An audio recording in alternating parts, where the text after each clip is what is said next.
Welcome back, everybody. The Hotspot continues live on YouTube, on Facebook, and of course, KUMTV8. Thank you and Hafaday for each and every one of you for watching.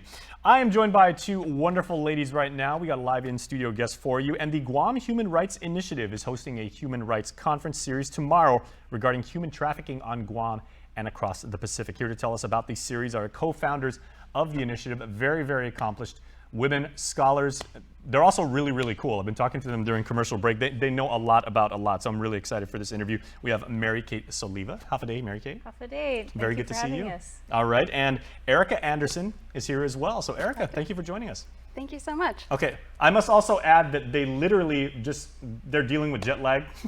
That's true. Because coming in, so we appreciate, not only the fact that you're sharing this information, but that you're dealing with such a sensitive topic, which unfortunately has really made a presence here on Guam and in the Pacific. So Erica, so maybe can you give us some context about what the conference will deal with?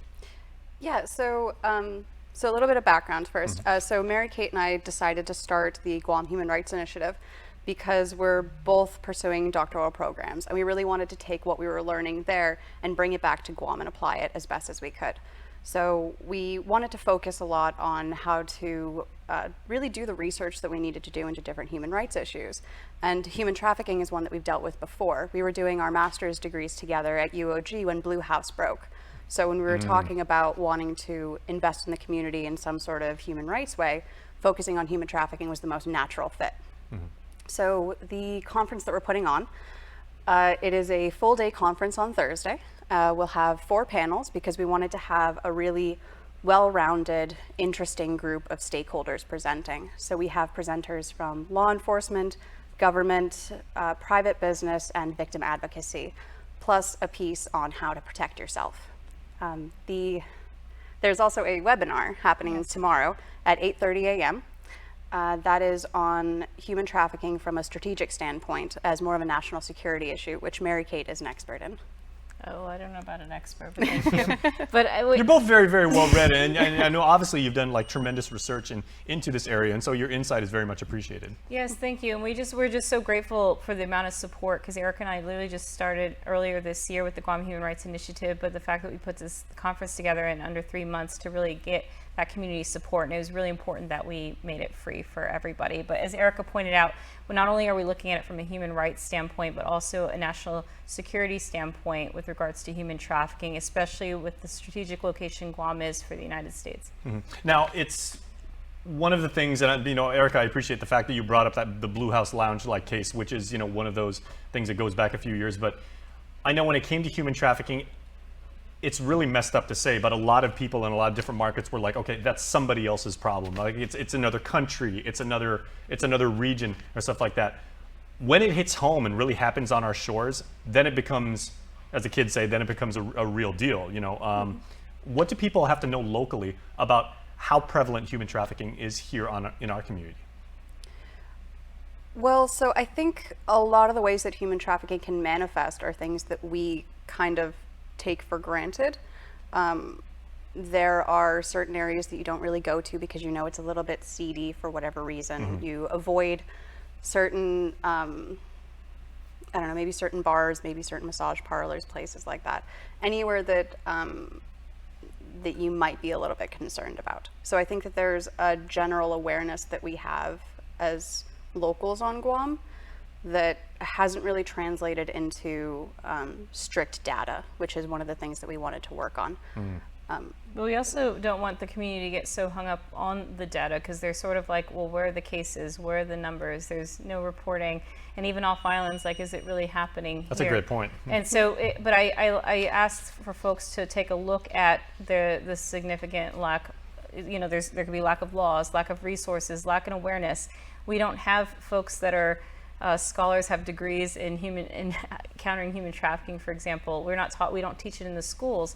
So even victims themselves sometimes don't know that they are a victim, even though they went through the whole process and they've been groomed. Maybe it started off where they were willingly coming to Guam, or they willingly took a job, but then it can quickly become a situation where it's labor trafficking, or they're being exploited for sex, or even child trafficking. But without that awareness piece, we might not know what's staring us in the face. And so that's where we really wanted to make this conference available to the community virtually and in person, so that we can educate folks on what human trafficking really is, and to make sure we're not sharing any sort of misinformation. Now for people, Erica, you did say this is going to be a webinar, so is this like one of the, like a Zoom webinar that people can tune into, and is there any registration? Tomorrow is just a webinar, and that one, please do register. On Thursday, it is mostly in person, and we are encouraging people to come in person so that, we are encouraging people to come in person so that they can actually ask questions of the panelists, because we do want to really engage the community as best as possible. We will be live streaming it for the people who can't make it in person. Like Mary Kate said, all registration is free. We do just ask that they register so we know they're coming. We also have the option for continuing education units, and that's a $35 administration fee. In order to get one CEU, participants would need to attend the webinar tomorrow as well as the full day conference. Yes, and we do, you probably didn't notice on the flyer as well, but there is the Hoover Institution out of Stanford University in California, but that's under Dr. Condoleezza Rice, and I'm currently a veteran fellow with the Hoover Institution. So from the findings from this conference, I'll be putting that, thank you, I'll be putting that together as well. So there are eyes on this. People realize that Guam is very important, not just, just the culture itself, but just, like I said, the strategic location that Guam is. So understanding the implications, not just from a human rights standpoint, but for the U.S. mainland as well. There are a lot of eyes on Guam. So we want to make sure that human trafficking is part of that conversation, to make sure that we are keeping the people of Guam safe. And human rights is such a fascinating topic, because by its nature and by definition, it affects anyone as a citizen of the planet. These are things that, by virtue of the fact that, we're human beings, these are liberties that, we all should have, and there are protections that we should all be able to avail of. So would you say there is a specific target audience, for the conference? Because, you mentioned, Erica, law enforcement, academics certainly would be able to benefit this, not just law enforcers, but also legal studies students and practitioners, I would assume. Yeah, so we've strongly encouraged students especially to come out, because we do want to spread awareness with the younger generation so that they're a little bit more tuned into it. But we have been trying to spread awareness to professionals in a bunch of different fields. Given that Guam is a small community and the Pacific Islands are a rather small community, we do want to encourage kind of very active engagement from everyone. So yeah, then the target audience too, like Erica said, it started for us at University of Guam as graduate level students on Marine Corps Drive at rush hour, holding signs with the students saying it's happening, because we wanted people in Guam to ask us what's happening. And so it's great. Like, we had former Attorney General Alicia Limtiaco as our keynote 10 years ago for our forum then, and she's going to be our keynote this week on Thursday. So it's just great that it's coming back full circle. But this is a conversation we want folks to be having every year, not just in January for Human Trafficking Awareness Month, but throughout the year, to make sure that we have the resources available, that we're tackling the demand, we're tackling countering what the traffickers are doing, but also ensuring support for the victims as well. I was going to say, Mary Kate, you took my next question right off my notes. Did I? No, that's an absolutely wonderful thing, because I was going to say, I appreciate how you brought up Alicia Limtiaco, because I personally have interviewed her maybe a dozen times over the years when she was in office, and the work that she did to really shine light on the fact that human trafficking is a problem. It is, again, very prevalent in here and up north in the CNMI.